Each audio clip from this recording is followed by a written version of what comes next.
Cartoon friends with funny faces, Jinx and those little geese he chases. Auntie Bob and wacky racers live in my TV. I'm friends with Fred who yells out yabba dabba dabba doo.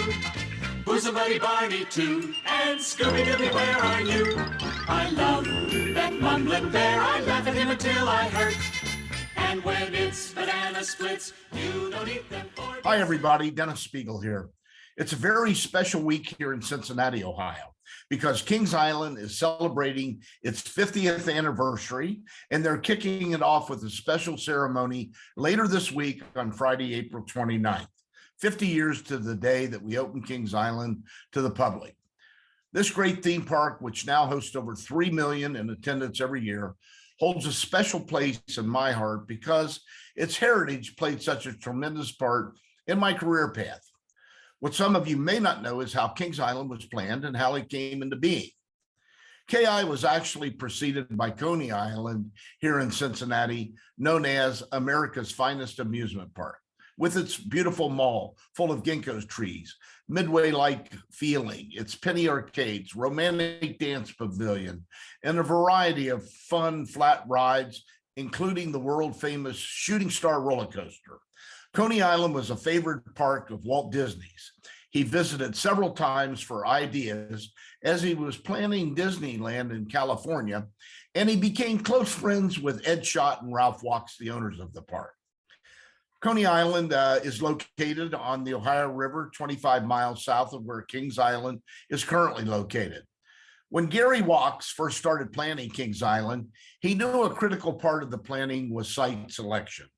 He, along with Tampa Broadcasting Company officials, found property north of Cincinnati that would place the park in the epicenter of the Midwest, realizing Kings Island could easily draw from Ohio, Kentucky, Indiana, West Virginia, and beyond.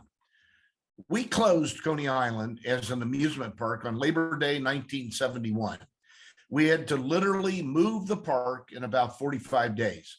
From knives and forks to flume rides, sky rides, and everything in between, we completed the entire move process in just about 30 days. It was an amazing feat as I look back on it. Now at Kings Island, our first defined themed area was the Coney Island area. We wanted to recreate that same magical feel. We kept the mall beds and even figured out ways to transplant those incomparable ginkgo trees. We aligned that mall with newer versions of several of the Coney rides and anchored this area with the northeast side of the park with the Racer roller coaster, the first wooden roller coaster to be built since 1947. The original 5 themed areas were International Street, Hanna-Barbera Land, Rivertown, Oktoberfest, and Old Coney Island. Each themed area was germane to the region of Cincinnati and Ohio. It was decided that at the outset to purchase a 331-foot Eiffel Tower observation attraction from the Intamin Company that immediately became the park's signature icon.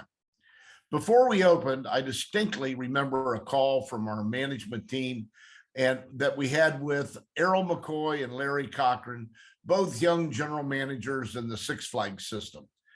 They asked us what our attendance projection was for first year of operation. We told them that our feasibility study projected 2 million attendees.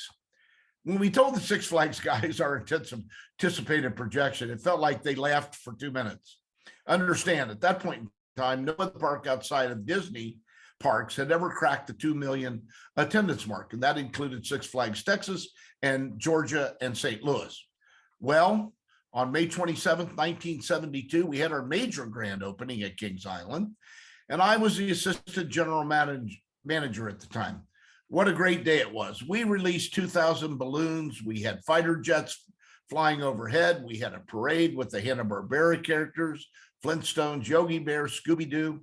There were marching bands, clown bands, hot air balloons, skydivers, Miss America, Miss Ohio, Junior Miss America. They were all in attendance. It was definitely a day to remember. While the season slowly got open, on the 4th of July, the floodgates opened and crowds came in enormous numbers. Our region had never seen anything like Kings Island. There truly were so many firsts associated with the Kings Island Park.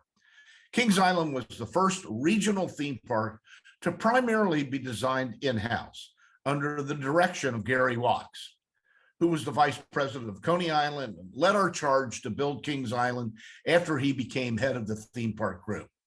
We designed the park all in-house and followed the hub and spoke layout, which promoted excellent flow around the park. Another major milestone was the Racer roller coaster. It was the first wooden roller coaster, double I should say, to be built in America since 1947. At that time, there were no computers on which to design a coaster, so it was basically done on a slide rule. We also built and opened later the Beast, which opened in 1979. It became the most famous coaster in the world very quickly. It was designed fully in-house under the direction of Charlie Den and his team. It was the largest, tallest, fastest roller coaster of the day. Back then, it cost a whopping $4 million to build. Just a blip on the radar of cost today. To build a similar coaster would be $50 million.